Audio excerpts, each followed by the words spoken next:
Michael, how are you doing? I'm great, Seth. Yeah, you're glowing as always. Thank you. It must be because obviously you've been the host for Coffee and Natter today. Yeah, I enjoyed it. How was it? It was great. Yeah, it was great. Yeah. And the audience was brilliant. So they played full out. Yeah. And we got them motivated and engaged, and it flowed quite well. Everybody gave good comments. So. Yeah. New experience for you in terms of hosting, or? Yeah, it is. Yeah, I haven't emceed anything. Yeah. You've been a speaker, obviously. You're a renowned speaker, and you're very accomplished and so forth. But in terms of hosting, and particularly our format, that's a new thing. Is that? It is a new thing, but what's good that I've been to Coffee and Natter several times, so I kind of know the format. Yeah. And so when I was preparing and thinking it through, then I obviously went, right, okay, these are certain things that happen, and that's the format, and we want to try and contain. But then you put your own sort of twist and your own sort of unique style and so forth, and which obviously everybody enjoyed today as well. So it's fantastic. I hope so. Yeah. So I do like to engage the audience and get them doing something, and rather than just sit there and just watch, because it can be very boring if you're... Yeah. I want to talk a little bit about, obviously you were a speaker at one time as well in terms of Coffee and Natter going back a few months. That's right. How was that experience for you as a speaker at the event? It was great, and in particular, I think, was the preparation by the team that you employ and the communication that happened beforehand. And obviously it was Khaled at the time. Yeah. So he was really great, and then we had a meeting and talked about things, and you wanted to learn something more about me and get to know the speakers better. And that's really unusual. Yeah. And I think the Pathway Group definitely is unique in that. So well done for doing that. Thank you. And then also in terms of, once the speaking was over, then going out and having a wash up, a kind of, go out for a meal and have a chat over get to know each other properly, and spend some quality time together and so forth. And I think that is unique. And well done to you and the team for doing that and doing such a great job. And keep that up, because it really has put you, in aside from the rest of them out there. Thank you, Michael. But this conversation is not about us or me, but it's about, obviously we want to get to know a little bit about yourself. Sure. Your session was about LinkedIn. Tell us a little bit about your experience, your sort of your love of LinkedIn and social as a whole. Yeah. So social media kind of captured my interest going back to about, I would say, 2008, 2009. And I saw something bubbling up there that I realised was going to be big. Yeah. So I became a generalist. I said, right, I can teach you about Facebook and Twitter and LinkedIn. And in fact, if truth were known, I could probably do that. Today for anybody. Yeah. However, I enjoy working with the business community the most. Yeah. And I know that these other platforms are important for business as well. Yeah.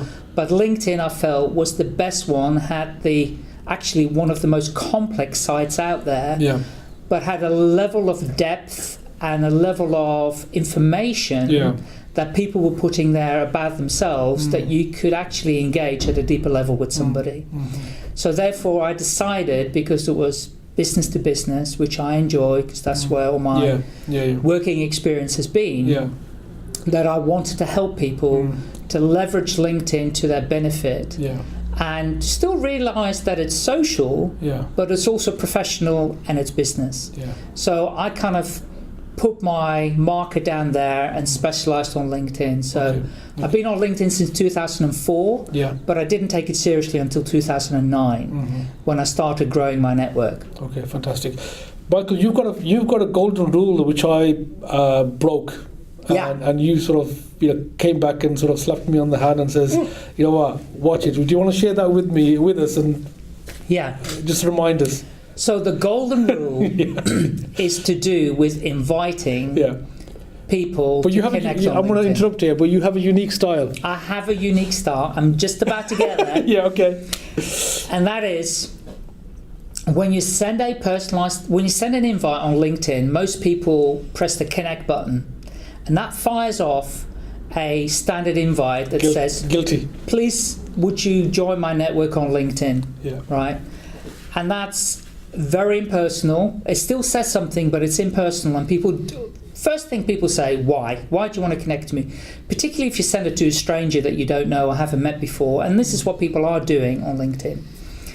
So the rule is, in connection with sending the standard invitation, and that is never, ever, ever, never, ever, never, ever, never, never, ever, ever, never, never, ever, never, ever, ever, never, ever, ever, never send the standard invitation. That always gets to laugh, Michael. Honestly, I know. Yeah. And I think when I heard it the first time, I just couldn't forget it. Even though I sort of disobeyed that rule, I'm guilty as charged. But it was so easy sometimes just to sort of press that button. But it's the wrong thing. But actually, it's not your fault. It's LinkedIn who are at fault, right?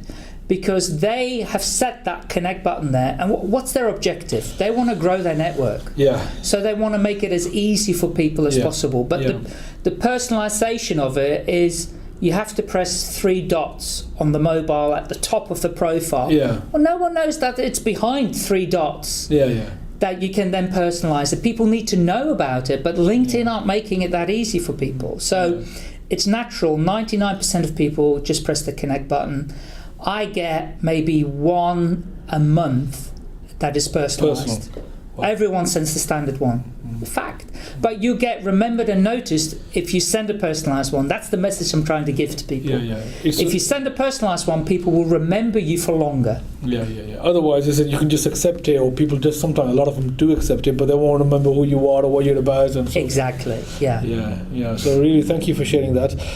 In terms of obviously LinkedIn, a lot of changes taking place. Yes. What's your sort of take on it currently in terms of the marketplace with the social sort of graph and obviously all of the other stuff that's going on?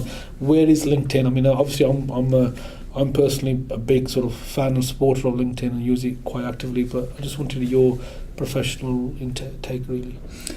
Well, there is a lot of changes going on, and of course LinkedIn had been bought by Microsoft, so everybody's watching to see what's going to happen. Yeah. So the 2 big messages are, there's a new desktop user interface that is being released right now, and about 35% of the 465 million, I think it might be the number, of people are getting that. So it's slowly rolling out to everybody. It's a very reduced version of what was there before. So there's a lot of reduction in terms of some features, but it's much closer to the mobile app. Right. So in terms of transition from mobile app to desktop, it's very, very easy. Yeah. So I welcome it, and I've seen it for a number of months now, and I've got my version, and it's very, very good. Okay. So that's one big news item. For the second big news item is Microsoft. Yeah. Well, Microsoft have a massive install base in corporates across the world. Yeah. A lot of people using Microsoft systems, Word, Excel, Outlook. Yeah.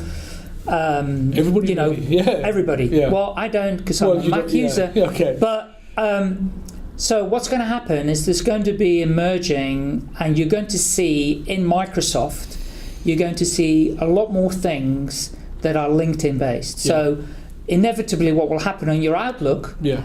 You will see that person's email coming in, and they'll show you their LinkedIn profile linked to it, so you can then connect to that person easier.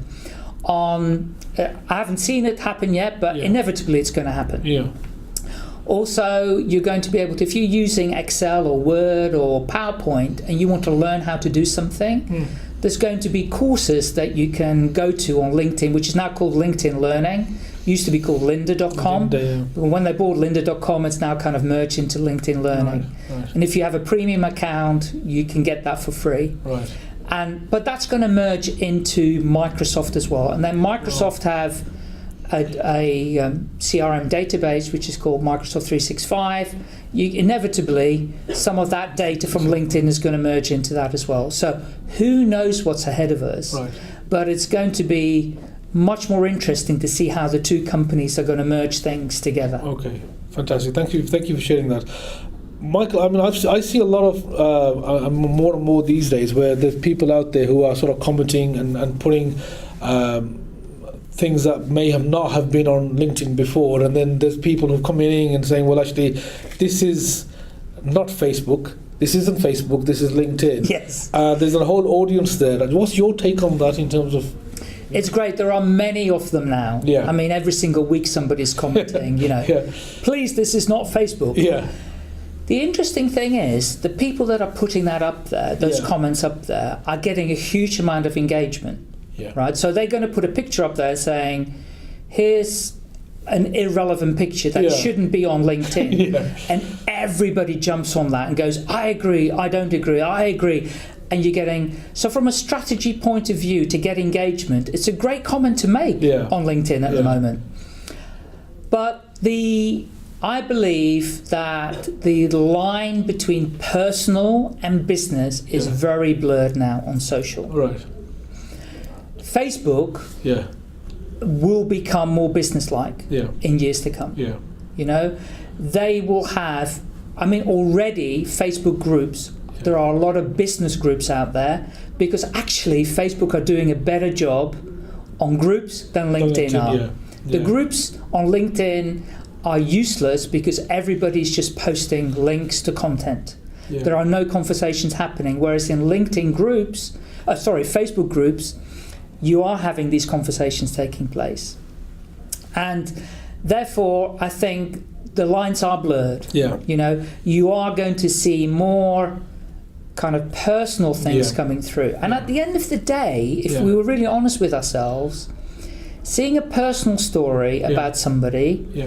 is actually more interesting than just seeing some content about an article Yeah. or an advert that people are promoting themselves. Yes. So I'll give you an example. There is a guy on LinkedIn, I don't mind mentioning his name, Yeah. Josh Quigley, Yeah. and he's a suicide survivor. And he's doing at the moment a challenge with cycling. And he cycled to Scandinavia, and then he came back. And then he's gone again to Scandinavia, and then he got stuck because of the snow and the ice, and then he was living in a tent. Right. And he's got this challenge to cycle so many miles across so many, I think he's in Spain at the moment, and there were some photographs of him in Spain in his tent, and there was snow on the ground. Yeah. He's getting some of the most engagement, and it's on LinkedIn. He's getting the most engagement that I've ever seen on LinkedIn. Yeah. There's another lady that I know, I'm not going to mention her name, in America, who was a very successful, worked in an organization, started doing social selling using LinkedIn, and she had a nervous breakdown. Yeah. And she wrote a blog post about her nervous breakdown and decided to be honest and open about it to see if she could help others. And before Christmas, she was literally admitted to an institution to keep her safe. Yeah. And she wrote her story, Yeah. and she's had thousands of, I think maybe 25,000 likes on it, and thousands of comments by people. So actually, a personal story is more engaging on LinkedIn than a business story. Wow. Because we are human, and we like the human story better than we do the business story. Yeah. I mean, you talked about people writing blogs and so forth. I mean, I still find that there's not many people who are doing that. Particularly the fact that you've got a fantastic platform out there.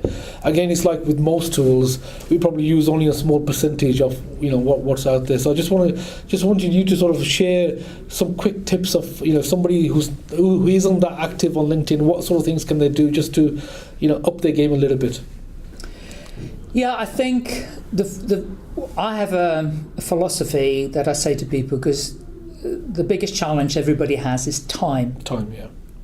And I said, just spend 20 minutes a day. Yeah. And if people want to have I've got a PDF or something, or PowerPoint presentation that shows them what to do in 20 minutes on LinkedIn, and you can do it on your mobile. Yeah. And the important thing is to be active a little bit each day. If you haven't got 20 minutes, do 10. If you haven't got 10, do 5, but do something every day. That's tip number 1. So show people that you're active and you're doing something. Your point about blogging on LinkedIn is a great one. They've got, sometimes they call it post, sometimes they call it article, they keep changing the name, but let's call it an article. You can write your own articles, and actually there's a little pencil on the home page that you can click, add a photograph and write a little bit about what you're working on. It can be as simple as writing what you're working on today. Right. You don't have to share War and Peace. You don't have to share the biggest wisdom in the world. Just share what you're doing right now, because that interests people. Yeah. Share your story. Yeah. That's my hashtag. That's my mantra. Is my brand is share your story. Share a little bit about what you're up to, what you're doing in your world, because people are more interested in that than writing an advert about your business and what you would like them to buy, because that doesn't interest people. People are turned off by that. And so you don't need to be a blogger or a big writer or anything. Everybody knows, to write a little bit of English. Just 2 or 3 paragraphs is enough. Add a nice image to it, and then that will be shown on your profile, and that gives people something to read other than just your summary on LinkedIn and your experience and your background. Yeah, I mean, you mentioned in our conversation that Facebook is getting more and more important, particularly for business. I mean, what are the sort of changes, and where do you see Facebook sort of in the business sphere? Well, if you think about the amount of billions of people that are on Facebook, and there are 1.5 billion active users, somewhere around that number on Facebook. That's a massive audience. In that audience, you will have people of all ages. Millennials are probably the biggest audience. And they are, whether they're in their 20s now and going to work, they are still the Facebook, kind of crowd. And that's where all their friends are, who will become their business colleagues. So some of those people don't even know about LinkedIn. When I did some training in colleges last year, kids that were between, say, 16 and 19, 90% of them either didn't have a profile or didn't even know about LinkedIn. But they all were on Facebook. So why go to another platform when you can be on Facebook and do your engagement on Facebook? So it makes perfect sense for Facebook to become more business centric. And we will see more of that happening. There's another thing, and that is Facebook advertising.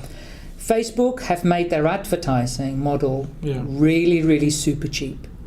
You can advertise significantly to big audiences for $1 a day, which is like $30 a month. You can get your advert in front of very, very targeted audiences. And that's the key, isn't it? The targeting. Yeah, the targeting. I mean, LinkedIn do targeting too, right?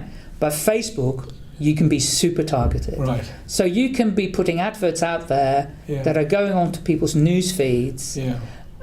News feeds as opposed to the banners down the side, and when you've got sponsored content like that going through, people are going to notice it, and over time it goes into the subconscious. And I know of people that are super active on Facebook who are getting immense success there. Okay, fantastic. Obviously, in terms of the social sort of graph and social sort of tools that are out there, there's obviously Twitter that you and I both actively use. There's a lot of people now that have sort of switched off from Twitter. Obviously Snapchat. There's a lot of videos that they don't want to talk about. So I want to just throw that with you, and just do us a run of where you are with those in terms of your viewpoint. Twitter, Snapchat, videos. So it's really interesting that things are changing all the time. And you're mentioning some of the big ones.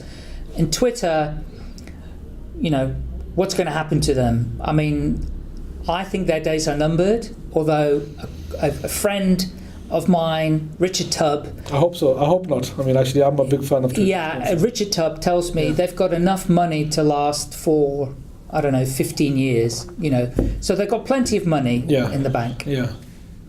Twitter has become very similar to LinkedIn groups, where people are just posting for the sake of posting. It's automated. When you follow somebody and you get an automated through Crowdfire or Community or Communit, you get just a standard message saying thank you for following me. you kind of know that people aren't active. They just want an automated message going out. So Twitter are suffering at the moment with growing their user base, right? So they've got to do something dramatic, and it probably will happen. I mean, at the moment, they're being saved by Donald Trump, because his activity on Twitter means that everybody's focused on it again. So he's done something good for an American company. Well, So then the others. Snapchat. I started investigating Snapchat, and I do actually know it's for a younger audience, although business are starting to use it, and there's a lot of promotions going on. But when Instagram became more Snapchat-like, I missed Instagram from Instagram. I stopped developing Snapchat for myself. And instead, I've gone to Instagram, and I'm looking much more closely at Instagram. Now, I did a few tests on Instagram, and I started following some people, posting some photographs. And if I compare the activity I get on Twitter, even Facebook, compared to Instagram, it's nowhere. Instagram is so much more active. I get far more likes on stuff on Instagram than I do on any other platform at the moment. So Instagram, I would say, is the dark horse in the race. Well, they're not anymore a dark horse, because their growth has been phenomenal over the last year. And not that many people are there. So if you want to get in front of an audience, and I've actually just tested with an advert for 7 days. I put an advert out there for 7 days for my new webinar series called LinkedIn Lectures Live, which is free to attend every week on a Monday at 8 p.m. So it's on my website, stayingaliveuk.com. Just a little plug. But LinkedIn Lectures Live, and I put a little advert on Instagram. I'm going to see what's going to happen over the next 7 days, but it's just £1 a day. That's all. So I'm just going to pay £7 to put an advert on Instagram for 7 days. And it goes in people's news feeds. You know, you'll see it's sponsored, and people can click through to it. Maybe I haven't got a big enough audience yet, but I can target, again, Instagram, they're part of Facebook. Their targeting is really cute. You can decide which cities, which age group, male or female. It's not as detailed as Facebook, but it's still there. Videos? They're doing live video now. Instagram, but you've got to be there to watch it. It's not saved. So they've got live video on Instagram, they've got video, they've got, you know, the little drawings, and they've got stories in the same way that Snapchat had stories. So they've copied some stuff on Snapchat, but I think they're appealing to a slightly older audience. So I would say definitely invest a bit of time. You don't have to do a huge amount to begin with, but invest a bit of time into Instagram. So LinkedIn Lectures Live, you mentioned. LinkedIn Lectures Live, That's the webinar series? New webinar series I'm starting every Monday at 8 p.m. for about 45 minutes. It's free for people to attend. I'm going to share... What platform is that going to be on? It's actually on a brand new webinar platform called Demio. Demio.com. I started testing them last year. A couple of young guys in America, and they have done a fantastic job in reinventing the webinar platform. And I'm going to test it out, and I'm doing it for free, and it's going to be for a limited period only. I'm basically going to share with people what's happening on LinkedIn, updates, changes every week, because it's always changing, showing the new platform, showing mobile, and then just giving some hints and tips away. There's a lot of people who've sort of embraced the whole live broadcasting scene. I mean, a lot of it on Facebook as well. I mean, there's a couple of platforms that I was on previously. Blab was one of them. They're no longer around. But, you know, what's your thoughts in terms of the whole sort of live front? This year, 2017, we're in, it's going to get even bigger. So there are going to be potentially other players coming into the market. YouTube are probably going to reinvent themselves. They already do. You can already do live on YouTube, but it's using Hangout. There are going to be more activity, better quality. It's going to change a lot.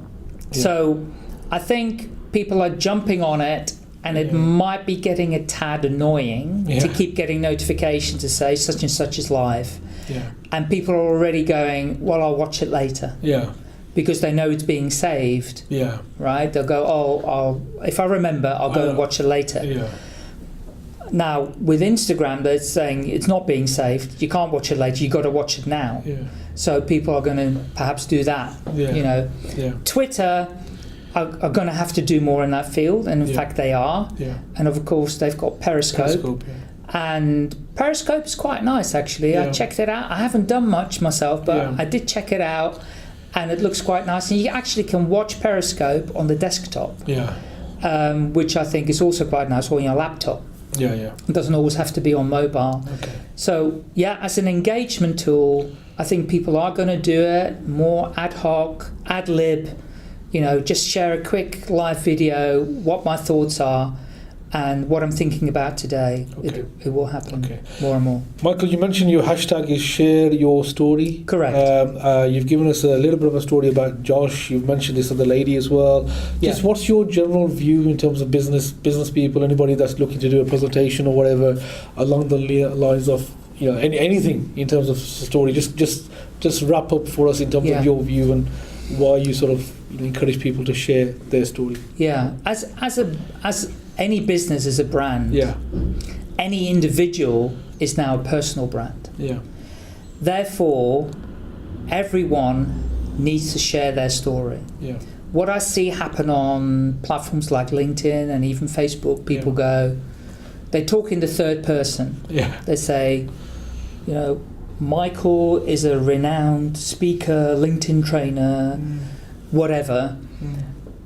But that's not what people want to hear. People want to be spoken to as if you're sitting literally like we're here across the desk talking about your story, personal story.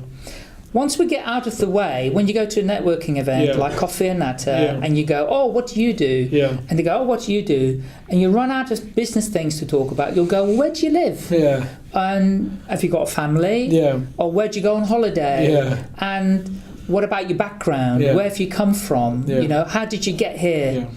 So, for example, one of the things I'm doing is a new podcast series called Share Your Story. And I'm interviewing, in the same way that you're interviewing me, I'm interviewing business people that are running businesses from 9 people or less. I want small business people. And I would like them to share their story, how they got started in business, to inspire other people to start their business as well. And when you listen to whether it was Keith Higgs that I've interviewed or a few other colleagues, and I'm doing some others over the coming weeks, when you hear their story from where they were born, where they went to school, how they got interested in business, who they worked for, and then decided to run their own business, and how successful or unsuccessful they were in the beginning. It kind of paints a nice story about who they are and where they've come from. So if you can translate that and share to people within your profile on social media, and particularly LinkedIn, share your story, share you're now a personal brand, you're a celebrity on social media, you've got to take that responsibility seriously. I mean, I have downloaded it from iTunes yet, but I haven't had a chance to listen to those. But it looks very, very interesting. Just to sort of wrap up, I mean, if somebody wanted to contact you, I know you're on most platforms. Yes. How do they find you? Well, the best way to find me is to search on Google and type in @Staying Alive UK. So my business is called Staying Alive UK. They can go to my website, stayingaliveuk.com, or in fact, any platform I'm on, whether it's Twitter, Instagram, Facebook, LinkedIn, if you type in Staying Alive UK, you'll find me. Fantastic. Michael, thank you so much for being our guest host today. My pleasure. Please I enjoyed continue supporting us. You're part of our family. I will. You're an individual that's inspired me. I've learned a lot from yourself, and we'll be working together on other projects as well. So thank you for your support, Michael. Really Brilliant. appreciate it. Thank you. Thank you.